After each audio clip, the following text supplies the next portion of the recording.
turn this into a real dialogue with the folks that are here and really find out, because I've got a whole bunch of notes here. I can give everybody a concise summary, if you like, of what we witnessed here. The power of the image should not be underestimated. Of course, you know, some of you who are my former or present students, you know, I say these things all the time.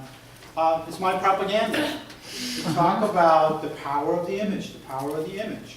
What's the logic of propaganda?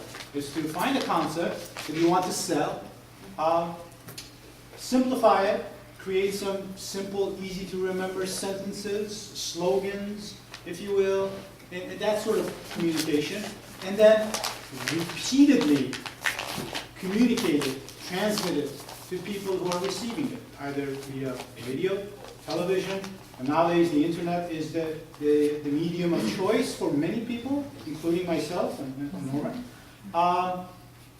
And this is the power that we have to confront, the power of propaganda.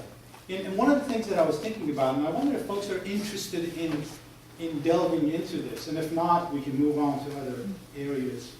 And that is the, you know, I'm a theorist, so everything that I see goes through the lens of theory, and I see it as a tool. And in my view, the theory should be useful in way of understanding. And if you don't understand something by using our theory, then our theory is just wordplay, and we should just toss it away. But one theory that I think it really applies here, and correct me if I'm wrong, is the theory of cognitive dissonance. I think many Americans, perhaps not in the Bay Area, but many Americans, as I contact people and work with people, you know, through my teaching and speaking and so on, across America, many people, well, the theory of cognitive dissonance it goes as follows. People would like to seek consistency with what they believe and their opinion. And sometimes those opinions are manufactured and managed and presented to them, cultivated with them, and they reside in their psyches. So they consistently look for stories, look for situations that confirm their opinions and their beliefs. And when they are confronted or encounter something, like in this case, we were talking about the war, the current war being with Iraq and Afghanistan, and other things, the notion of war, that may not be in harmony with what they believe in or their opinions and so on. So there are a number of strategies that people take when they have this problem of cognitive dissonance, right? Because their cognition tells them, I want to see war as peace, just as my president told me. But the evidence that I found on the internet, I read Norman Solomon's article, and look at him. He's done the research, and he's basing his narrative on facts. That doesn't match with my story. What do I do with this? And the power of rationalization kicks in.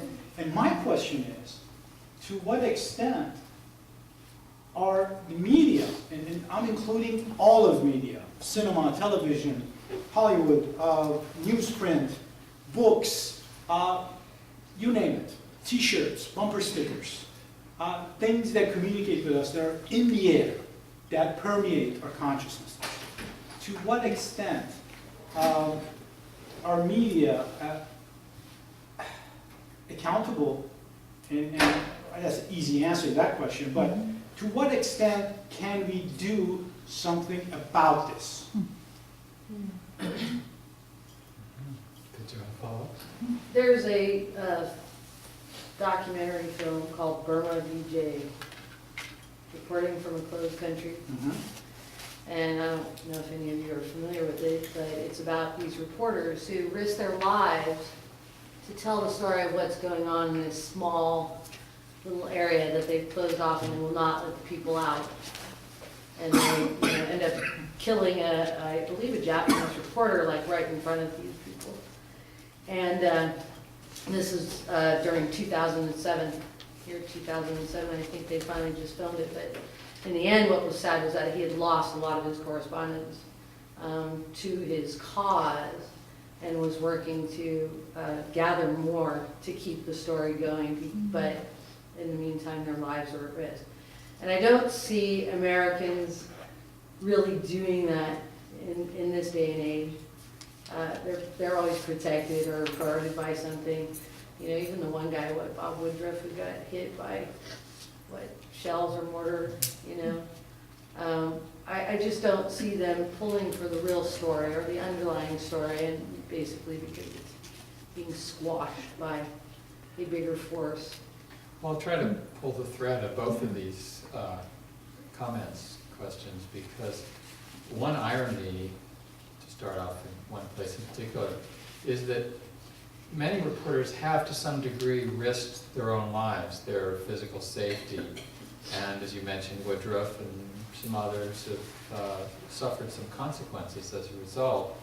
In Iraq, Afghanistan's a dangerous war too to cover, Vietnam to some degree was. A lot of those reporters who've taken those risks will come back to the United States. They'll be working in the newsroom, and they're afraid of the boss. They're not afraid of the mortars, the machine guns, the bullets, the kidnapping, enough to keep them out of going out into Afghanistan or Iraq or Vietnam for that matter. They come home and they're worried about hitting a ceiling or losing their job or becoming a pariah among their colleagues in the media profession. And you could say that that goes to the question of cognitive dissonance and the way in which there are unspoken limits to how deeply or extensively the fundamentals of a war, which is really to say our society, can be questioned, because in a way, Vietnam, Iraq, Afghanistan wars are a distant mirror of who we are. I like to remind people or let people know that when Norman Mailer wrote his book titled "Why Are We in Vietnam?" ? The word Vietnam does not appear until the last page. And an implication is that it's about our own society primarily. I believe the wars in Iraq, Afghanistan, Vietnam, primarily, they're not about those countries primarily. They're about the United States. Who we are, our repetition compulsion, our political economy, how we see the world, what we believe our prerogatives are.